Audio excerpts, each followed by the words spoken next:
You ever notice how the internet loves a villain? One minute, you're the rising star everyone's rooting for. The next, you're the headline in a storm you never created.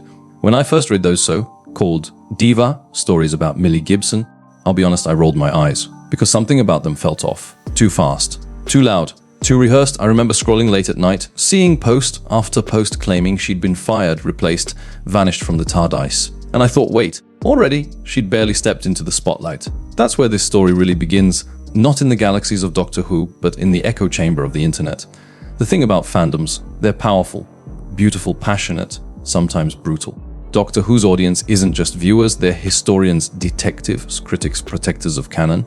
So when whispers started that Millie was hard to work with, the rumor spread faster than the Doctor's T Davies could travel. But here's what most people missed: Millie couldn't defend herself.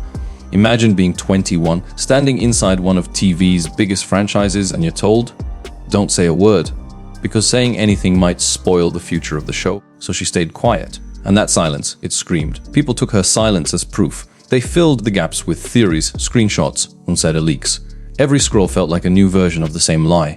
And yet, behind the scenes, Millie was still filming, still showing up, still playing Ruby Sunday like nothing had happened.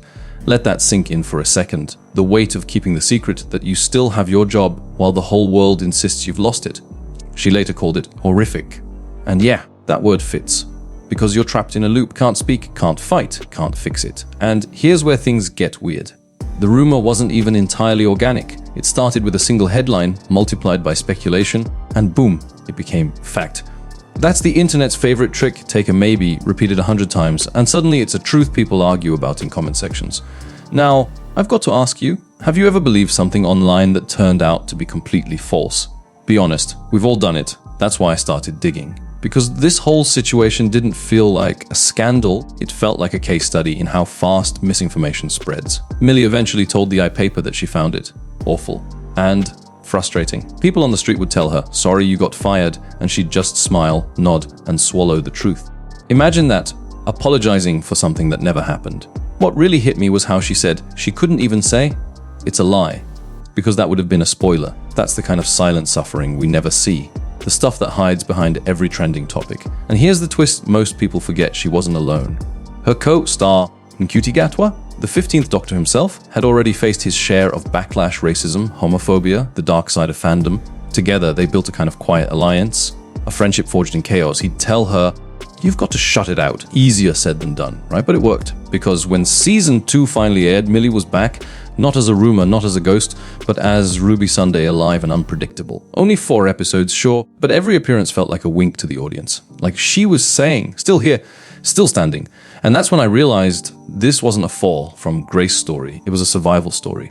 A reminder that silence doesn't mean guilt and backlash doesn't equal truth. Before we go deeper, quick moment. If you're someone who loves peeling back the curtain on Hollywood myths and internet hysteria, you'll want to subscribe right now. Because what's coming next will change how you look at every celebrity, scandal, headline you see.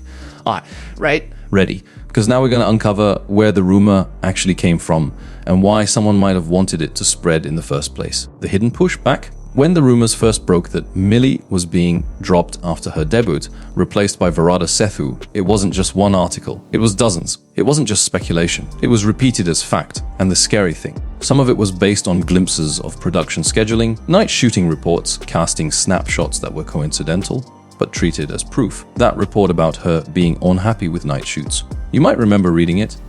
Diva. Difficult. Drop for performance issues. These words echoed in clickbait land, and they landed in the fandom like grenades. But here's the thing she never got to properly answer. She explained later, I couldn't be like, it's a lie. Because they'd be like, well, that's spoilers, she was boxed. Silent, branding herself guilty by omission, one of the cruelest traps of fame. Why the silence? Think about it, a major franchise, a global fandom. The set of a show where even one leaked photo can change story arcs. Here's Millie, age 21, suddenly in the T Davies world of Doctor Who. She knows that speaking out might spoil upcoming episodes. She knows her game is tight-lipped, so when the rumor mill churns, she stands quiet, and silence that becomes the case against you. Now, what if the night shooting report was valid, but the interpretation was false?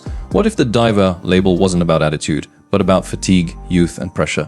What if the being replaced talk wasn't a firing, but a creative shift? Because in interviews, she clarifies, This is a little bit of a misunderstanding. I'm very much in season 2. So what we have is a mismatch between what was happening and what was reported.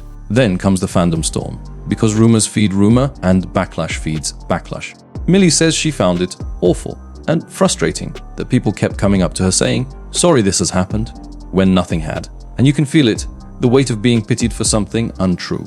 Because pity is poisoned. It makes you feel guilty even when you're innocent. Let's pause. I want to ask you, right here, have you ever watched or read something you believed only to discover later you might have been wrong? That's the loop Millie was living inside.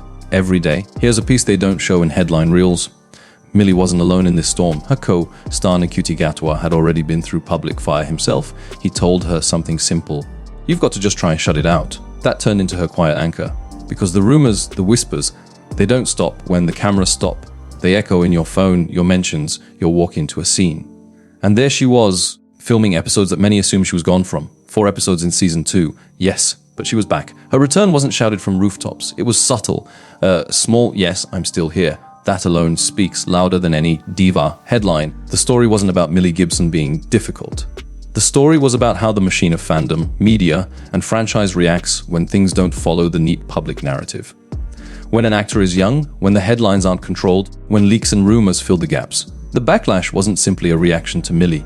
It was a mirror held up to the show's backstage ecosystem. Because if we remove the gossip, what remains is a talented young woman navigating one of the most iconic roles in TV, under pressure no one else asked for. And when she said the stories were horrific, she wasn't talking about the show. She was talking about us, the viewers, the fans, the rumor makers. Now, what it means moving forward, so you might be wondering, why cover this? Because there's a lesson here for everyone watching. Watch carefully what you believe. Listen to what you're not being told. Realize the people behind the characters are real. And the headlines, they're almost never the full story.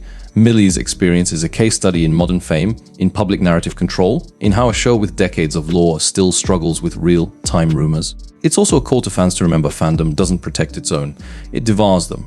And this time, the companion became the controversy, not because she chose to, but because we all did. The final loop, let's loop back. The article said, she acted like a diva. She was fired. She was replaced. None of that was accurate. Yet millions saw the headline, clicked, share, believed it. Millions told her, sorry this happened to you. And she sat there, quiet, in the eye of this swirling storm. Imagine what that must feel like. Imagine your peers expect you to address a rumor that's grown beyond you. Imagine you can't say anything because you've signed away your voice for the show. Imagine your return is a whisper while the rumor screams. And imagine you still turn up, you still act, you still give it your all.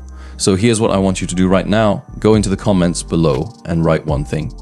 Have you ever believed a rumor that turned out to be false? Let's make this a conversation, not a monologue. Because these stories don't just happen to them. We are part of them every time we click, share, retweet. If you're into breaking down what really happens behind the scenes of major shows, the pressure, the hype, the hidden truth, then hit that subscribe button. Here on Ending Breakdown, we don't just accept the headline, we look behind it. Millie Gibson's story isn't over.